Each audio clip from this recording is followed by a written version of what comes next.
आज के इस समारंभ में और राहुल जी की जो यात्रा यहाँ मुंबई धारावी में समाप्त हुई और आज हमारे सामने वो बहुत सारे अपने अनुभव रखे, सारी चीजें उन्होंने बताई। तो ऐसे एक युवा नेता, कांग्रेस पार्टी के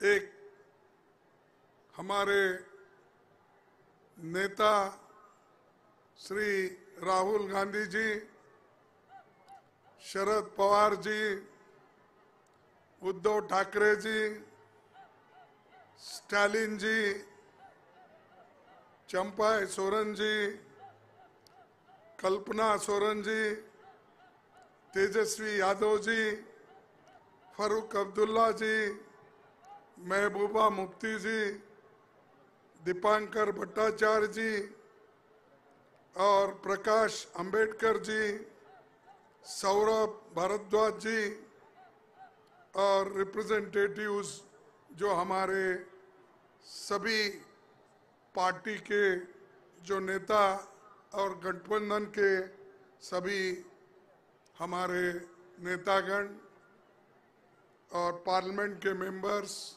वर्किंग कमेटी के मेंबर्स सभी इस मंच पे बैठे हैं और यहाँ पधारे हुए मेरे भाइयों और बहनों, युवा मित्रों और किसान भाइयों और मजदूर मेरे भाइयों, मैं ज़्यादा कुछ नहीं कहना चाहता हूँ क्योंकि अभी आपने इतने सारे नेताओं के बात सुनने के बाद मैं उससे ज़्यादा बोलना नहीं चाहता क्योंकि उन्होंने हर पहलू पे अपनी बात कही है। वो बताए हैं हमें क्या करना है, कैसा लड़ना है और बीजेपी को किस ढंग से सत्ता से हटाना है, ये उन्होंने आपके सामने रखा है। भाइयों, सबसे पहले मैं राहुल गांधी जी का बहुत बहुत उनको बधाई देता हूं और जिन्होंने अपनी दूसरी भारत जोड़ो यात्रा 6,300 किलोमीटर उन्होंने यात्रा की मणिपुर से मुंबई तक, और दूसरी इससे पहले कन्याकुमारी से लेकर कश्मीर तक उन्होंने खुद पैदल यात्रा की। बहुत लोगों को पहले ऐसा महसूस हुआ कि भाई ये क्या कर रहे हैं, लेकिन उन्होंने खुद ही बताया कि लोगों को जागृत करने के लिए, लोगों में लोकतंत्र के बारे में बताने के लिए, संविधान के बारे में बताने के लिए और खास करके उनके हकूक क्या है, ये चीजें बताने के लिए उन्होंने अपना समय दिया और उन्होंने कहा ये भूमि ऐसी है, मुंबई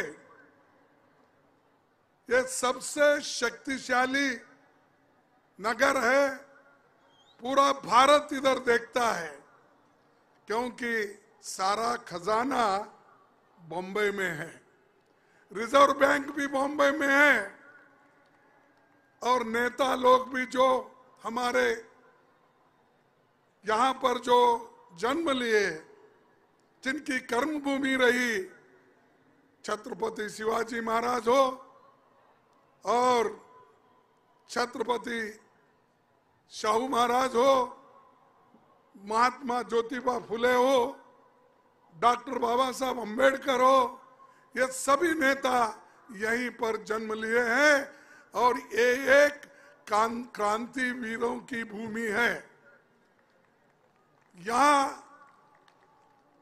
यहाँ से जो विचार निकलेंगे वही सारे हिंदुस्तान में फैलेगा। किसी कोने में कुछ आवाज निकलेगी, उतना नहीं, आवाज नहीं फैलेगी। लेकिन मुंबई में अगर कोई आवाज क्रांति की हो, शांति की हो, लोगों के भलाई की हो, अगर जो निकलती है तो सारे देश में फैलती है, दुनिया में फैलती है। तो इसीलिए मुंबई हम सब के लिए एक बहुत बड़ा गर्व है और खास करके हम सबको इस बारे में हम सोचना भी जरूरी है। और साथियों, ये जो आर्थिक राजधानी रहते हुए सभी गरीबों को, मध्यम वर्ग को और अमीर से अमीर आदमी भी यहाँ रहता है, गरीब से गरीब आदमी भी यहाँ रहता है। इसीलिए हमारे पास लोग कहते हैं कि भाई मुंबई अगर कोई काम ढूंढने के लिए जाता है, कभी भूखा नहीं मरता, वो वहां पर कुछ कमा के लाता है, लेकिन कभी वो घुमाता नहीं। लेकिन इस स्थिति में इस देश का आज क्या परिस्थिति है, इसीलिए हमने एक 5 गारंटी घोषित की है। वो 5 गारंटी में, जिसमें खास करके किसान, युवा, महिला, श्रमिक और हिस्सेदारी न्याय गारंटी, इस न्याय गारंटी 5 न्याय गारंटी में और एक 5 हमने जोड़ दिया। यानी किसान के लिए क्या क्या करेंगे, युवाओं के लिए हम क्या करेंगे, महिलाओं के लिए हम क्या करेंगे, और जातीय जनगणना करने से या इस देश के गरीबों की किस ढंग से भलाई होगी, और वो सेंसस को हम सामने लाना चाहते हैं, भलाई नहीं चाहते हैं। इसीलिए हम इसको हम चाहते हैं कि 25 गारंटी जो हम सभी ने स्वीकारा है और स्वीकारने वाले हैं, ये आपको जब आने वाले दिन में सभी मिलके आपको बताएंगे। ये सब गरीबों के लिए हमने किया है। हमारे कार्यक्रम ये गरीबों के लिए है, और मोदी जी के कार्यक्रम क्या है, ये सिर्फ अमीर के लिए है। जैसा कि राहुल जी ने बताया, जैसा कि औरों ने कुछ बताया, ये सभी गारंटीज हमारे गरीब तबके के लिए, भलाई के लिए है। लेकिन मोदी जी की गारंटी सिर्फ चंद अमीर लोगों के लिए है। जो अमीर रोज अमीर बन रहा है, गरीब और गरीब बन रहा है। बहुत से लोगों को ये समझ में नहीं आ रहा, इतनी गरीबी रहती हुए हम उधर ध्यान नहीं दे रहे। इन्फ्लेशन बढ़ रहा है, अनएम्प्लॉयमेंट बढ़ रहा है, गरीब बच्चों को स्कॉलरशिप जल्दी नहीं मिल रहा है, इधर किसका भी ध्यान नहीं है। और मोदी जी हमेशा यही कहते हैं, ये मोदी की गारंटी। अरे भाई, तुम्हारी पार्टी की गारंटी तो कम से कम बोलो। Modi guarantee, Modi guarantee, Modi guarantee, ये क्या है? मोदी एक व्यक्ति है, लेकिन वो व्यक्ति को इतना अहंकार आया है कि हर चीज को ये मोदी गारंटी। और वो ये भी समझते हैं मोदी जी कि देश को आजादी मिली है वो 2014 में ही मिली है, इससे पहले आजादी नहीं आई। 1947 में आजादी नहीं आई। उनका कहना है कि आजादी मिली ये 2014 में ही मिली, इसीलिए उनकी गिनती वहीं से शुरू होती है। वो पंडित जवाहरलाल नेहरू जी ने जो किया वो भूल जाते हैं। डॉक्टर बाबा साहब अम्बेडकर ने जो निचले तबके के लिए और देश के लिए क्या किया वो भूल जाते हैं। देश के एकता के लिए किस नेताओं ने लड़ा, कैसा लड़ा, कैसी आजादी लाई, इसके बारे में वो कभी नहीं सोचते। उनकी सोच अलग है। जो शक्ति राहुल जी ने बताया, मैं तो खुलकर बताऊंगा, ये जो शक्ति कहने की शब्द है, मोदी जी के पास आरएसएस की शक्ति, आरएसएस की आइडियोलॉजी, मनुवाद, ये उनकी शक्ति है। इस शक्ति से, इस विचारधारा से हमको कुचलना चाहते हैं। और मैं ये कहना चाहता हूं कि बार बार चंद लोग के कहते हैं कि भाई हमको 400 दो इस बार। हमारे पास कर्नाटक का एक एमपी, उसने कहा कि हमको 2/3 मेजॉरिटी होना। क्यों होना भाई? इसीलिए होना, देश के संविधान को बदलना है। मैंने कहा अपने प्रेस नोट में, यह कहा कि 2/3 मेजॉरिटी देश के संविधान को बदलने के लिए होना, देश को अच्छा करने के लिए, देश को एकता, देश में एकता रखने के लिए नहीं, गरीबों को अमीर बनाने के लिए नहीं, भूखे पेट वालों को खाना देने के लिए नहीं, सिर्फ बाबा साहब अम्बेडकर ने जो संविधान बनाया है उसको खत्म करने के लिए। इसीलिए आपकी जिम्मेदारी बहुत होती है। जो डेमोक्रेसी, जो लोकतंत्र और संविधान, ये दोनों जो हमको मिले हैं, ये हमारी किस्मत है। 1947 से पहले सोचिए क्या स्थिति आपकी थी, कैसे आप थे, कितने लोग एमएलए बने थे, कितने मिनिस्टर बने थे, कितने पंचायत मेंबर बने थे, कितने जिला पंचायत मेंबर बने थे, कितने म्युनिसिपैलिटी मेंबर बने थे? कोई बना था? नहीं, क्योंकि किसी को वोट का अधिकार ही नहीं था, किसी को वोट का अधिकार नहीं था। लेकिन पहला संविधान जब हमारा देश का बना, जवाहरलाल नेहरू जी ने, बाबा साहब अम्बेडकर ने और गांधी जी ने सभी एकजुट होकर जो संविधान बनाकर लोगों को दिए, उसका जो इम्प्लीमेंटेशन हुआ, अनुष्ठान हुआ, जब अनुष्ठान हुआ तो महिलाओं को सबसे पहले वोट का अधिकार मिला। सारी दुनिया में कहीं भी नहीं था महिलाओं को वोटिंग का अधिकार। आजादी मिलने के बाद तत्क्षण, यानी उसी वक्त, वोटिंग का अधिकार कहीं भी नहीं दिया गया। भारत एक ऐसा देश है, आजादी मिली, संविधान आया, अनुष्ठान हुआ और हर महिला को वोटिंग का अधिकार दिया। हर बच्चों को, जिसकी उम्र 21 साल थी उस वक्त, उनको मिला, गरीब को मिला, अमीर को मिला, मध्यम वर्ग को मिला, मजदूर को मिला, किसान को मिला। ये हक मिलने से आपके पास ये ताकत आ गई। इसीलिए मैं पार्लियामेंट में बहुत बार ये बात किया, मोदी जी आप जिस स्थान पे बैठे हैं उस स्थान पे देश के संविधान रहने के वजह से, उसकी रक्षा करने के, हम लोग उसकी रक्षा करने के वजह से, और लोकतंत्र हमने बचा के रखा, इसीलिए आप प्रधानमंत्री बने। और मैं खुद अपने आप को कहा, मैं भी एक मजदूर का बेटा हूं, मैं एक अपोजिशन पार्टी का लीडर बन के बैठा, ये डेमोक्रेसी के वजह से, ये संविधान के वजह से। उस संविधान को तुम तोड़ना चाहते हो, उस संविधान को तुम निकालना चाहते हो, यह कभी नहीं होगा।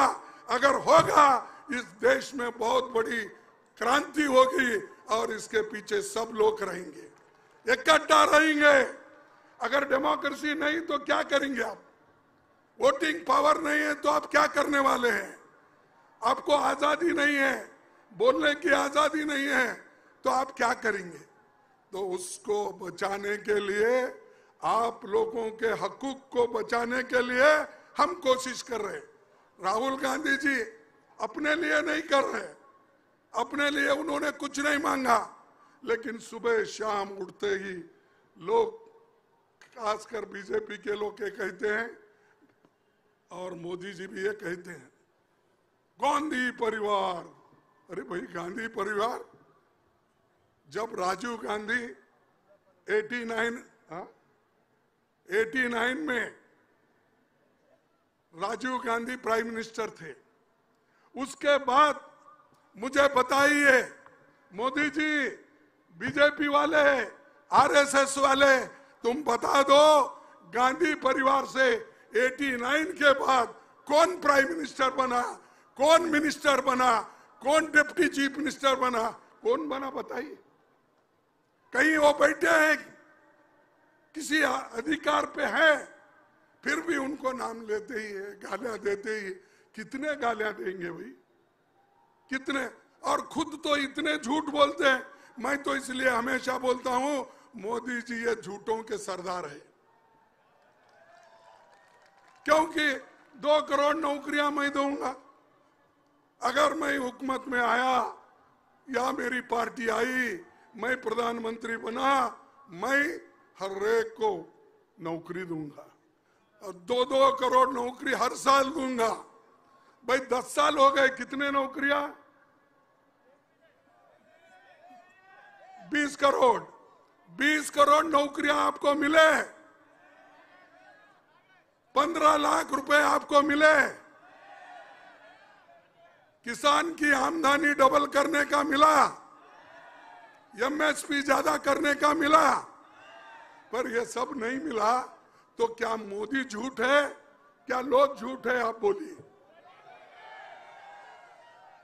तो मोदी झूठ है।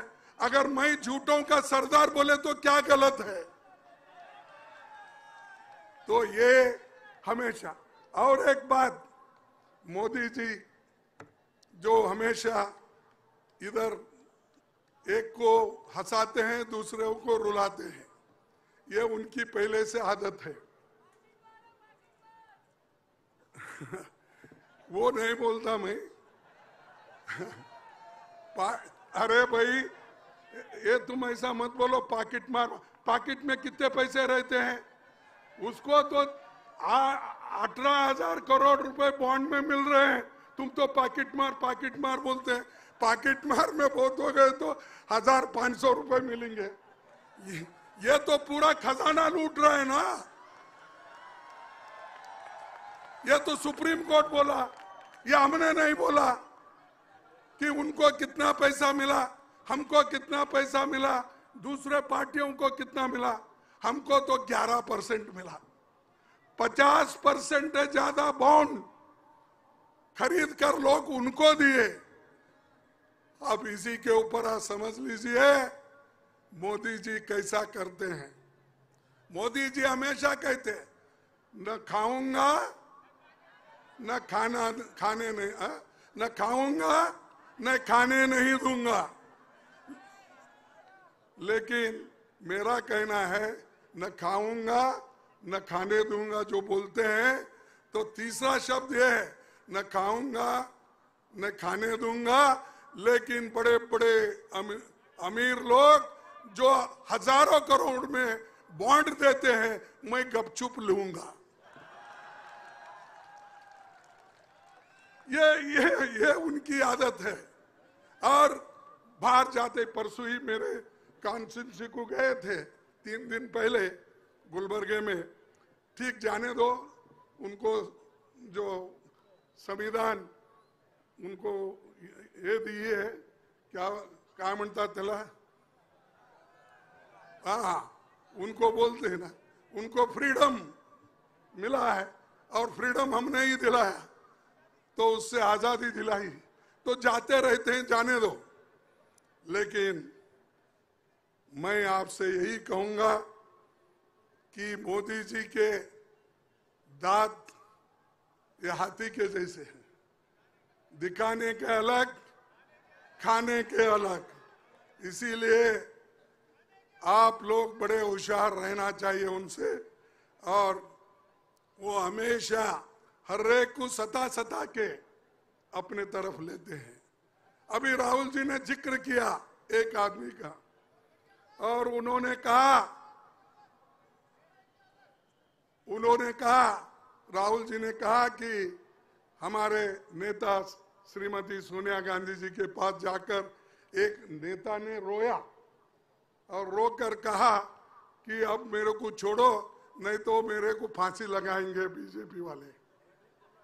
हाँ, अरे म्हणजे एक व्यक्ती ज्याच्याबद्दल तुम्ही फार आदरने बघत होता आणि त्यांच्याबद्दल तुम्हाला गर्व होता, असा माणूस सोनिया गांधी जवळ गेला, जाऊन सांगितला की मला फार पुरं झालेलं आहे आता आणि हे बीजेपीचे लोक मला फाशीवर टांगणार आहेत, म्हणून मी काँग्रेस पार्टी सोडून तिकडे जावं लागते असं सांगितलं ते।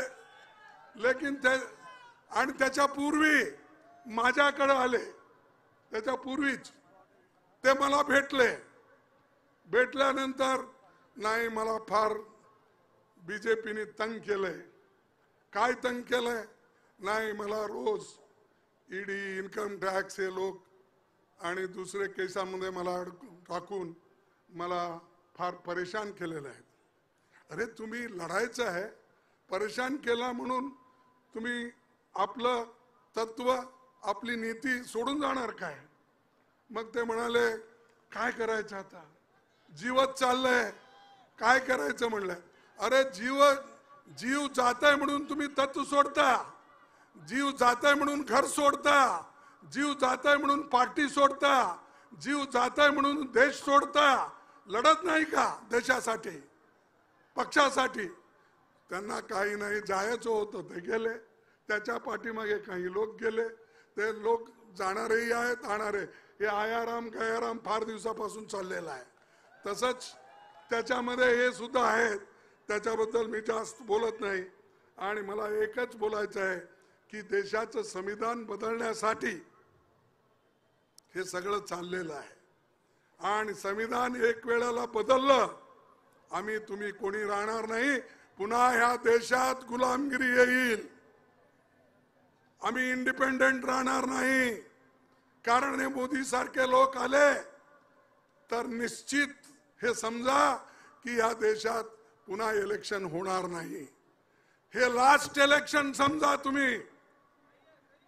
डेमोक्रेसी मध्ये ज्यांचा विश्वास आहे त्यांना मी हे सांगतो, तुम्ही जर ह्या वेळेला नीट लक्ष देऊन तुमची मतं नाही टाकली आणि जे बीजेपीच्या तत्वाविरुद्ध किंवा बीजेपीच्या आयडियोलॉजी विरुद्ध तुम्ही जर नाही लढला तर निश्चित म्हणा की या देशात आज नाही उद्या हे डिक्टेटरशिप येणार आहे।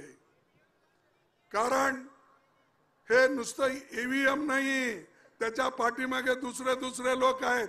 ईव्हीएम तर आहे, त्याला आता प्रकाश आंबेडकरांनी सांगितलं, राहुल गांधीजींनी सांगितलं, माझे लोक सांगतात, आमच्या इथं पार्टीमध्ये सुद्धा याच्याबद्दल फार प्रयत्न चाललाय, पण जसं चाललंय ते तरी वेगळं आहे।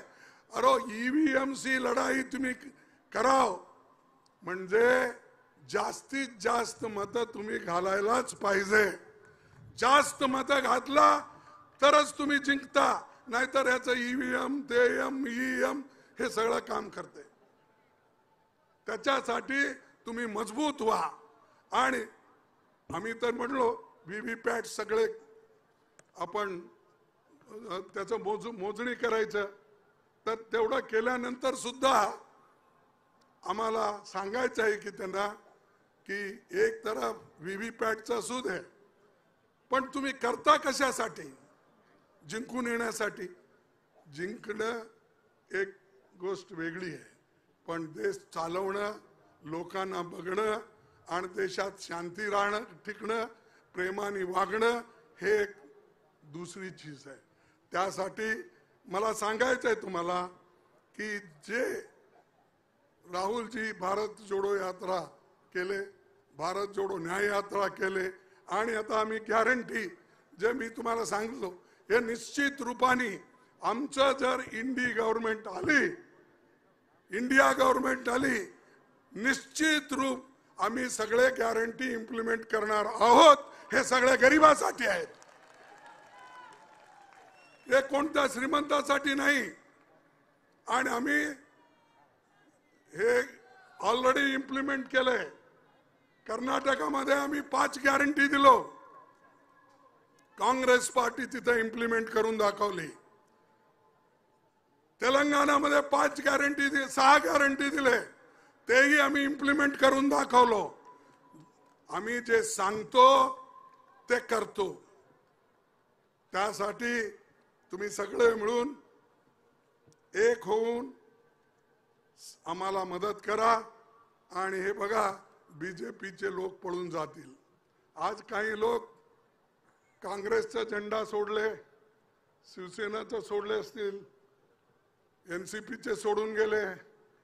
ते पुरत तुम्ही जर 2024 मध्ये आम्हाला मत घेऊन भारी बहुमताने जर तुम्ही निवडून आला, ते सगळे लोक दुसरीकडे पळतील, आमच्याकडेच येतील पुन्हा. त्यावेळेला तुम्ही घेऊ नये. जे लोक पळून गेले त्यांना सोडा. मी शरद पवार साहेबांना, उद्धव ठाकरेंना सांगतो की जे गेले जाऊ दे, त्याला दुसरा तिथं पैदा होतो ना, दुसरा जन्मतोय काय, तोच आहे काय? तर हे फार मोठं आहे. म्हणून मी तुम्हाला सांगायचं आहे की तुम्ही सगळे लोक ईडी, सीबीआय, आयटी ह्याला भिवून जाऊ नका. लढा. हे असंच दिवस राहणार नाहीत. लढत राहिलं तरच तुम्हाला यश मिळेल. रडत राहिला तर तुम्हाला रडवतील ते 100%. त्यासाठी मी तुम्हाला विनंती करतो पुन्हा पुन्हा की सगळ्यात जास्त अगर नुकसान कुणाला आहे, अगर हे आपली संविधान नाश झालं, संविधान गेलं, तर सगळ्यात जास्त नुकसान दलितांना आहे, मागासवर्गीयांना आहे, गरिबांना आहे, शेतकऱ्यांना आहे, सगळ्यांना आहे, मायनॉरिटीला आहे. त्यासाठी तुम्ही सगळे एक होऊन हे काम करा. आणि जे आज आयडियोलॉजी आहे, कोणत्या आयडियोलॉजीला डिफीट करायचं आहे? मनुवादच्या आयडियोलॉजीला डिफीट करायचं आहे. ते आयडियोलॉजीला तुम्ही डिफीट नाही केला, कितीतरी तत्व सांगा, कितीतरी तुम्ही बोला, काही होणार नाही. त्या आयडियोलॉजीवर तुम्ही टिकून राहा. तेव्हाच तुम्हाला यश मिळेल, तेव्हाच तुम्ही एक होऊन उठाल. म्हणून मी तुम्हाला शेवटी एक शब्द सांगून मी आपलं भाषण संपवतो. ते आहे की आपले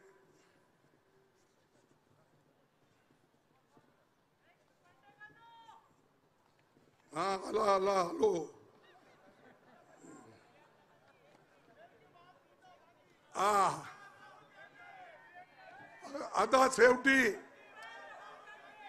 आता शेवटी मी एकच वाक्य सांगून मी माझं भाषण संपणार आहे. मी 2 लाइन सांगेन. जब हौसला बना लिया, ऐकता ना तुम्ही? जब हौसला बना लिया, ऊंची उड़ान का फिर देखना फिजूल है कद आसमान का. मग आता राहुल गांधींनी डिटरमाइन केलेलं आहे की एवढ्यापर्यंत उडायचं आहे. मग बघायचं नाही आकाश किती दूर आहे, किती पावला टाकायची ह्याची काही जरुरी नाही. म्हणून मी राहुल गांधीला धन्यवाद देतो. त्यांनी जे काम केलंय त्याला पुढे आपण न्यायचं आहे. येते इलेक्शन मध्ये आम्ही एक होऊन लढायचं आहे. त्यासाठी मी जय हिंद, जय भीम, जय भारत.